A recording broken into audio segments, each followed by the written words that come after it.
Cyril, troisième position pour l'instant. Alors, là c'est 160 $, on va traduire avec le cours actuel. Et Davidé, j'ai dit combien? J'ai dit 200, j'ai déjà oublié. J'ai dit combien pour Davidé? 237 €. Voilà, première position. Davidé toujours en tête. Peut-être que cette année on aura un trophée italien du coup.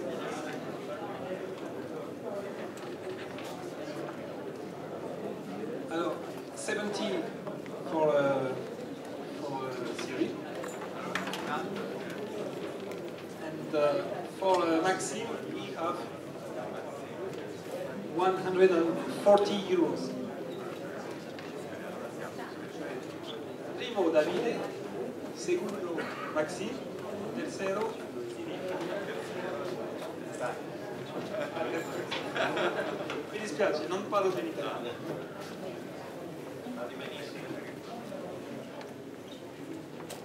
Il y a du changement là-bas? Une nouvelle position?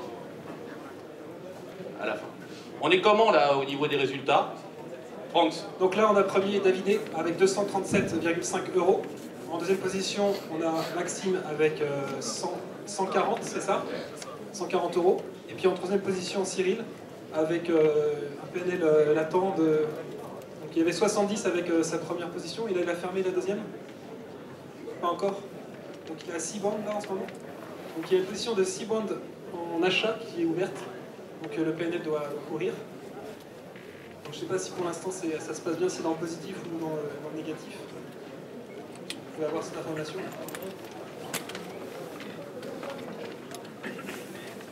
Peut-être que Cyril remontera dans le classement avec cette position. Quels sont les contrats sur lesquels ils ont pris position? Alors Cyril a pris c'est du stocks, c'est pas du bond. D'accord, donc Cyril travaille que sur du stocks. Eurostox, d'accord. Il fait des achats. D'accord. Ensuite on a Davidé qui travaille sur du DAX, voilà, du DAX depuis ce matin, quasiment. Et là on a du crude oil pour Maxime. Et Maxime, crude oil. En long aussi. Et puis, pourquoi le crude oil et pas les marchés actions?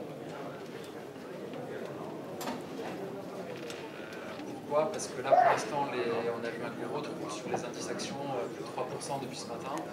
Et que là l'Eurostoxx 50 pour le moment il range on va dire sur 4 points. Pas vraiment, dans ma stratégie il n'y a pas d'opportunité. Le Wood c'est un peu pareil, il reste collé tout en haut. Est-ce qu'on peut avoir l'affichage B7 s'il vous plaît? Merci. Le Boon qu'on voit ici, là, sur tout à gauche, il va se coller tout en haut, il code 155,30, le plus haut il a 36. Il ne se passe pas grand chose non plus, on voit que le Boon et le Stoxx ils sont vraiment liés ensemble pour l'instant, ça reste un petit peu attentiste on va dire. Alors que le pétrole on est sur un range journalier de plus de 200 ticks, donc on avait un plus haut aujourd'hui à 47,03, on est venu côté 45,06. Un petit peu moins de centimes, pardonnez-moi, donc ça fait plus de 4% de range sur la journée. Et là, sur les bas de marché, dès qu'on est venu percer à la baisse les 45,50, depuis qu'on baisse 45,50, à chaque fois je vois des mains acheteuses qui se présentent au niveau du carnet. Sur chaque nouvelle dynamique baissière, il y a une contrepartie à l'achat qui se manifeste. C'est pour ça que j'ai payé une première fois 45,29 ici. J'ai pas eu raison de suite. Le marché est revenu sur ses plus bas. 45,06. Rentrez dans la salle, hein, venez vous asseoir, il y a plein de places. Une main acheteuse au niveau du carnet, donc j'ai payé une deuxième fois. Et très bien donné raison, vu que les acheteurs sont clairement présents au niveau du carnet, on voit qu'on est remonté déjà de 40 ticks depuis le plus bas d'il y a quelques minutes. D'accord. Je pense que vous connaissez Caroline Domanin. Caroline Domanin a un site de coach trading, donc elle coach des traders. L'aspect psychologique, comme le stress, l'euphorie, tous ces problèmes que peut avoir un trader, faire ça, etc. La première question, c'est est-ce que vous avez toujours bien accepté la perte? Voilà. Et comment on peut faire pour accepter, accepter la perte? C'est pas facile, ça. Qu'est-ce qu'on peut avoir comme réaction? Personne n'aime perdre. Ouais, alors c'était un petit peu la conférence que je faisais ce matin par rapport au stress. Donc, face à la perte, on peut évidemment se mettre en colère. On vient d'avoir un un bel exemple, c'est un joli réflexe de lutte qui veut casser la personne ou le marché qui est en face. Ensuite, concrètement, il y a un effort à faire sur soi par rapport à la prise de recul. C'est quelque chose qui est d'abord un choix à faire. Donc au niveau de la partie, je veux dire, la réflexion de savoir prendre du recul et puis de faire l'effort jour après jour. Mais celui qui Et veut ensuite, s'entraîner à ça, comment à ça, faire l'effort, moi je vais dire, c'est facile ce que tu me dis. Mais je veux faire l'effort, mais j'y arrive pas. Qu'est-ce que je peux faire pour m'entraîner à ça? Je suis chez moi, qu'est-ce que je peux faire? Faut venir te voir, d'accord. Ok, faut venir te voir, il faut suivre tes formations, etc. Mais chez lui, qu'est-ce qui... Je viens de prendre la perte, je suis très énervé, qu'est-ce que je peux faire? Me décontracter, faire un tour... 90 secondes, se forcer à compter pendant 90 secondes à rien faire. Voilà. Souffler, aller prendre un verre, faire un tour peut-être faire un tour du pâté de maison en courant, faire un petit peu de footing et on revient. Mais si on va redémarrer, c'est sûr qu'on va se plomber. Évidemment, quand on est comme ça en colère ou dans un réflexe qui est absolument conditionné et archaïque, de toute façon, toutes les réactions, tout ce qu'on peut faire est absolument hors logique, hors rationalité et donc en dehors d'un travail cohérent et sérieux de tout trader qui se respecte. Alors attends, je t'arrête parce qu'il y a des positions. Juste une petite aparté parce que là on a une grosse position avec Cyril qui est exactement la limite, donc avec 20 lots de stocks en achat. Combien on peut faire maximum de marge? Exactement 20. Le nominal est de combien? On dépasse pas les 1 million? Non, on est à la limite, on est en dessous. Donc vérifie bien, sinon si on dépasse, vous savez qu'il y a plusieurs marges, plusieurs règles. Il y a d'abord la marge officielle de la bourse. Donc l'Eurostock, c'est combien la marge demandée? Marge de maintenance. Marge, elle est demandée à être combien? C'est 2611 euros. 2611 euros, donc 50 000 divisé par 2611, ça vous fait 2611 pour faire un contrat. Donc ça fait combien par 50 000? Ça fait 19 et puis après 19 et on a plus 1 puisqu'on a rajouté 1 de souplesse pour éviter les problèmes. Donc d'accord? Et il y a ça, c'est la première règle. La deuxième règle, c'est qu'il ne doit pas dépasser au total du nominal 1 million. Donc c'est un peu la contestation que faisait tout à l'heure Nabil.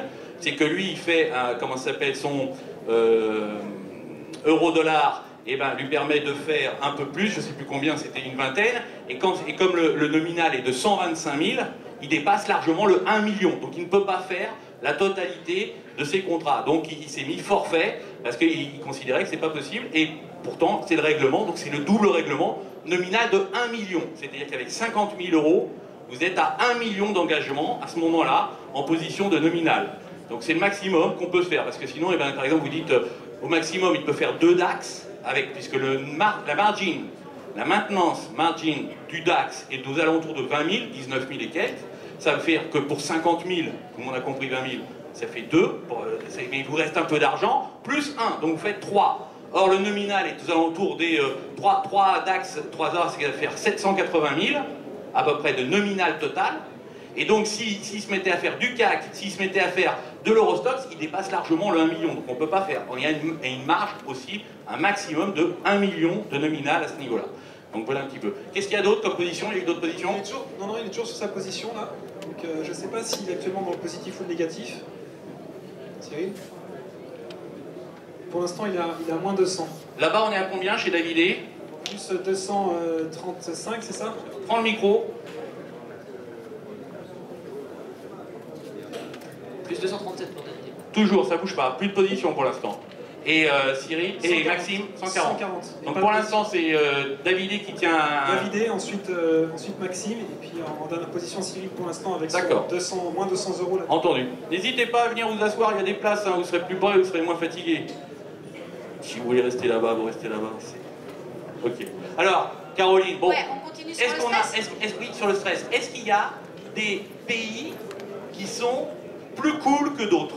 Des traders plus cool. Donc on a eu ce matin, on avait des Allemands, là on a des Italiens, les Italiens sont un peu plus ciao, bella et tout ça, et c'est un peu la danse et les pattes et tout. Enfin c'est comme ça que les Français y voient, et parce que les Italiens ils voient comment les Français? Les Français nous on est sérieux, on est un peu hautain, etc.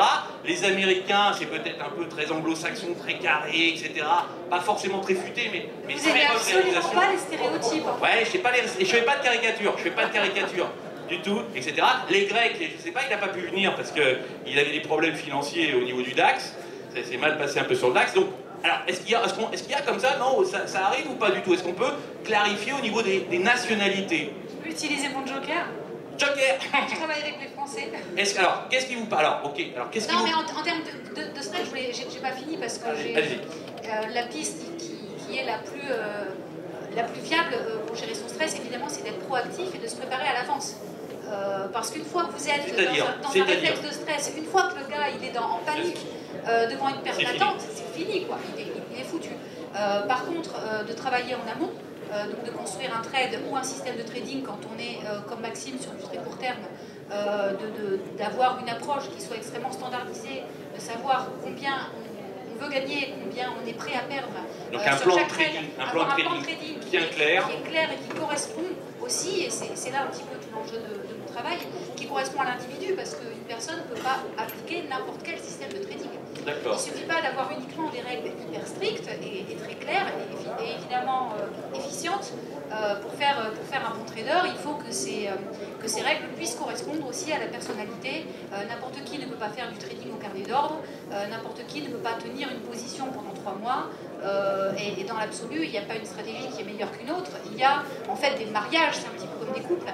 Il va y avoir des mariages qui fonctionnent et des mariages qui ne fonctionnent pas. Oui, voilà. Sauf qu'on peut s'entraîner un peu, on peut s'améliorer. Bien sûr, bien sûr. D'accord, on peut travailler la chose.